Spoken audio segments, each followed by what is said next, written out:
Hello, welcome to the lecture series on high voltage engineering. In today's lecture, we are going to study the most famous Marx generator. It is also known as multi-stage impulse generator. So, in the Marx generator, what we are going to study, the circuit of the Marx generator.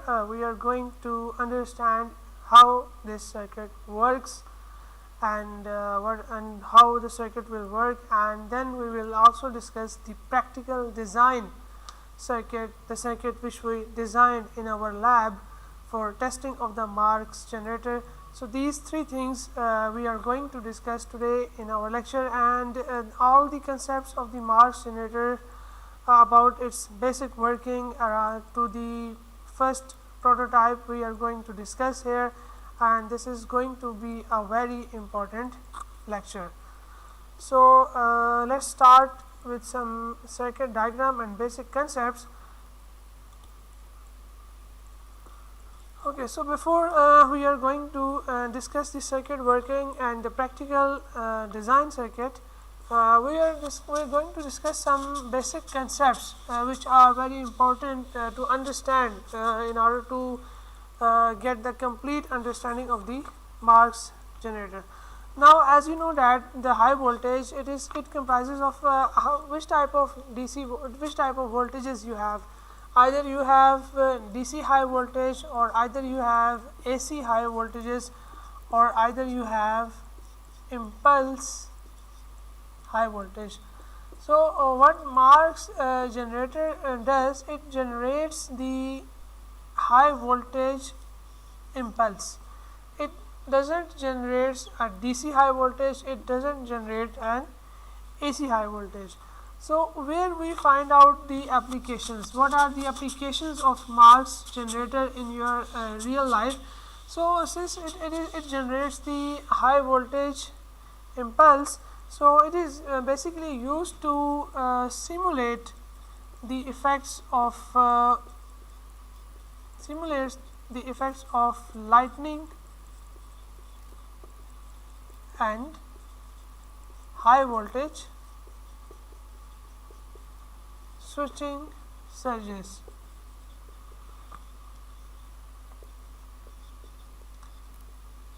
Since, as you know, that the lightning or high voltage switching surges, they are in the form of impulse. They are neither in the form of AC or neither in DC. So these lightning and high voltage surges are in the form of impulses. So as our why we are studying this course of high voltage engineering, because we want to understand this generation of the high voltage, and then we have to apply this high voltage which we have generated on the test objects. So the high voltage impulse which is generated from the Marx generator, it is used to test the insulations, as well as obviously to test the insulations of bus bars. It is used to test the insulations of switch gears and casings of circuit breakers, and anything which is used in your electric power system. So these are our test objects on which we apply the high voltage impulse. So Marx generator are ranging from very simple construction to the complex construction, and the simplest construction which we will be making in our labs as well, and we will also discuss the basic circuit diagram of a practical Marx generator. You can also make it for you, you do it yourself in your labs as well. So now what are the basic components of the Marx generator? So the basic components, as you have seen, that it is generating the high voltage impulse. So basic components which come in our mind are basically it comprises of capacitors, resistors, and spark gaps.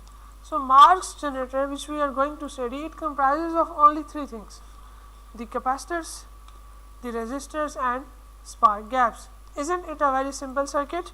It is going to be the simple circuit the way we are going to study it. Okay, and what we need DC source voltage, and this DC source voltage, obviously it is a high voltage source. It is in the form of kilovolts. Okay, so this Marx generator, as I told you earlier, it is also known as the multi-stage impulse generator. So now we are going to discuss how things will happen. Now, as I told you that Marx generator consists of capacitors. Yes. Now where will be the capacitors arranged? Let's develop a basic fundamental concept. Now here you have a capacitor. Let's say you need to, what we are going to do, we are going to develop the Marx generator, a generator which produces high voltage impulse. For that, here is our first capacitor. Now this capacitor should be charged. How we are going to charge this capacitor? We will be having a DC supply and we will charge this capacitor. Now how we will charge this capacitor? Obviously when we charge the capacitor, there is a resistor which we are going to place in series here, known as RS, and this resistor is the charging resistor, and here is your ground terminal. So let's say add another resistance here. It doesn't matter if we do it. This is charging resistor and this is your capacitor. So what is our aim? Our aim is to generate high voltage. So this capacitor will charge to the voltage level which is here. Okay. Now what we do, we connect another capacitor here, but in parallel to the previous capacitor. So we have added another capacitor here, and these are the charging resistor, and this side is connected to the ground. Here we have 0 volt and here we have high voltage. Let's realign a little bit this capacitor as well.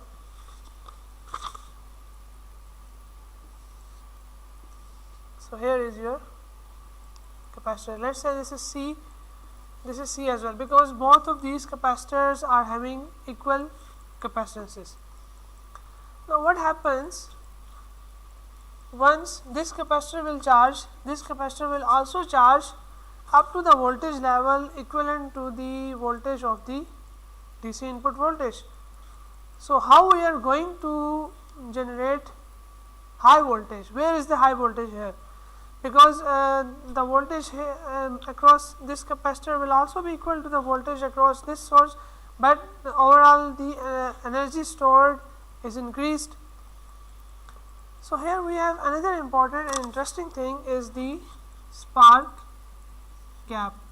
So here we have another thing which is known as the spark gap. Let's say it is represented by G. You are well aware with the spark gap. What is spark gap?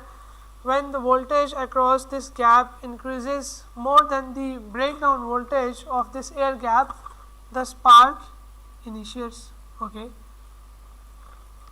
What we are going to do?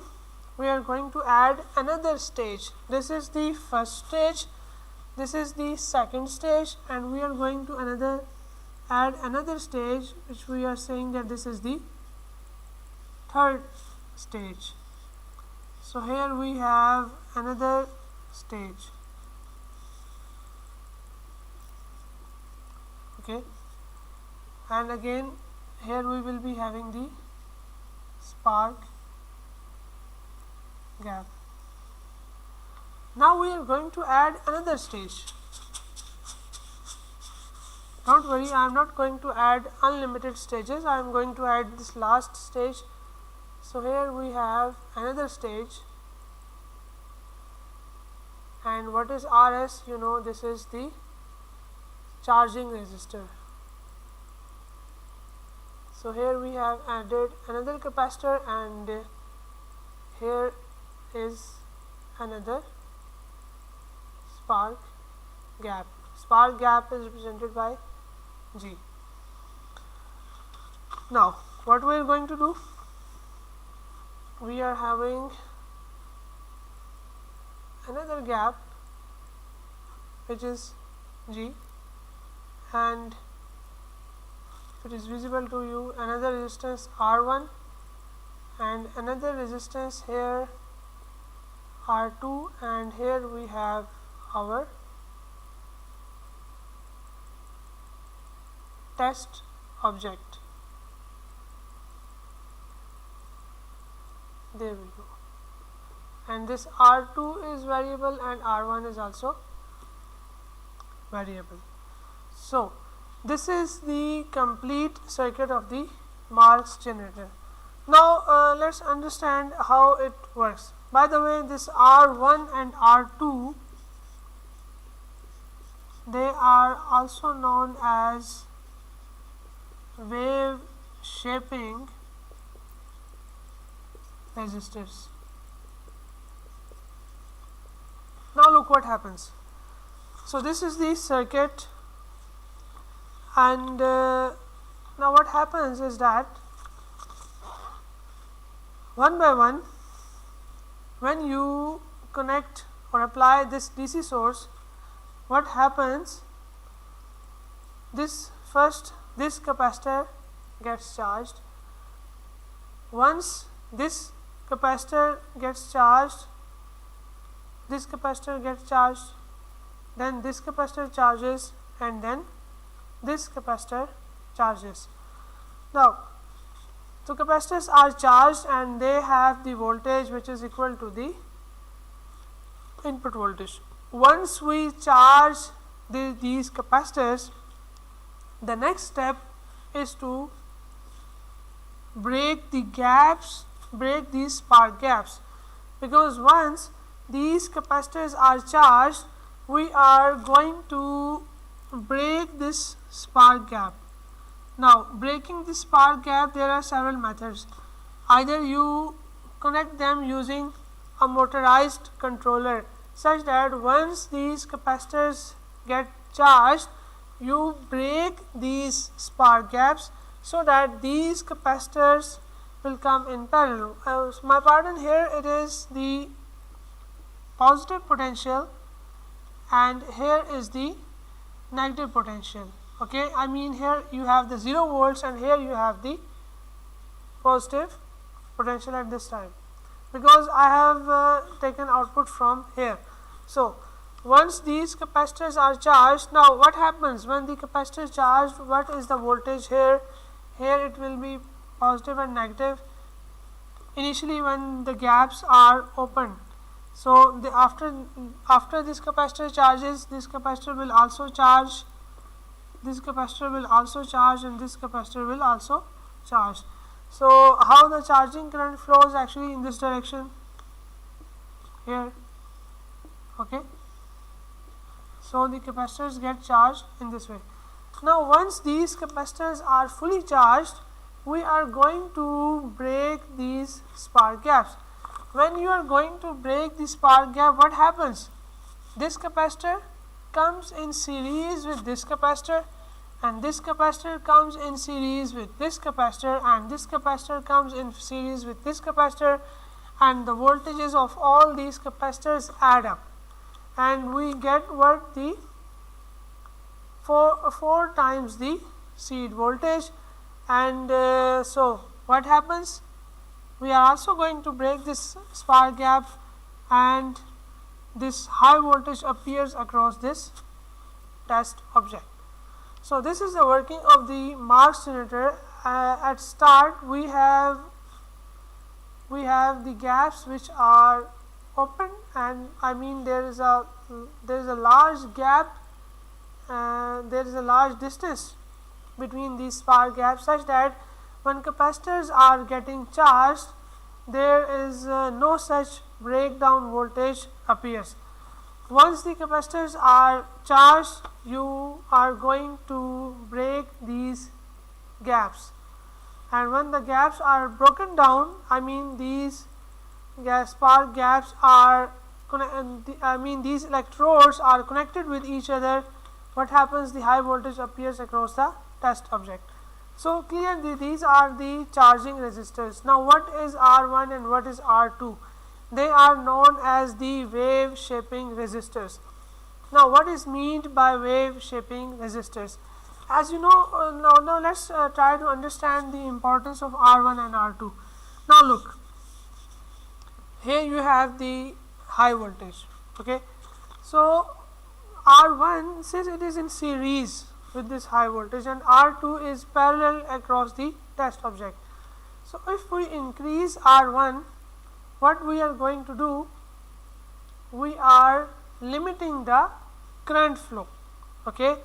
But when you are going to limit the current flow, the high voltage drops across R1, so across the test object, what happens, your high voltage will not appear too much. So there is a relative, you can say that you have to decide what is going to be the value of R1 and what is going to be the value of R2. Now what R2 does, if we increase R2, what happens? If we increase R2, what happens? The high voltage appears here because we have decreased R1 either. If you decrease R2, what happens? The voltage appearing across the test object will be less, okay, or it means that here the resistance is less, it means that these capacitors are going to discharge quickly. So R1 and R2 are actually the wave shaping resistor. Now which type of wave we are going to talk, which we are talking about, is the impulse waveform. Now what is the characteristics of impulse waveform? Impulse waveform is like this: it first reaches its peak value and then decays. So R1 and R2 plays the role in controlling the rise time as well as the fall time. So we have to properly choose R1 and R2. Then we study what is going to be the rise time and fall time, and then we are going to apply it on the test circuit. Now one thing which I would like to suggest you is to use the MATLAB. Now what is MATLAB? In the MATLAB is a software. In the MATLAB, you are familiar with the MATLAB Simulink. In the MATLAB you can simulate this circuit. Now for the test object you can take it as a capacitor, an empty capacitor, you can consider it as an empty capacitor, and obviously what we are going to test, you have the you are going to have the characteristics of that test object. So you can simulate this circuit in MATLAB and you can adjust R1, R2, RS. Now what is RS and this value of the capacitor C? They play a role in the charging as well as the, now only the charging. Now when the capacitor is going to discharge, R2 is in series with the capacitor and R2 is in parallel with the capacitor. So it's also understood that how the wave shaping resistors are playing their role, because once the capacitors are when the capacitors are going to charge, these RS are in series with the capacitors. When capacitors are going to discharge, when we break these spark gaps, only this R1 and R2 are in action and R1 is in series. So as you know, if the capacitor is getting discharged and you increase the resistance, what happens? The discharging time increases. It means that you are increasing the time constant, you are increasing the wave tail. So R1 helps you in managing the wave tail, and R2 also helps us in managing the peak value as well, because if you have less value of R2, the peak will reach in less time. Okay, so R2 is basically has the role in controlling, major role in controlling the rise time, and R1 has the major role in controlling the fall time.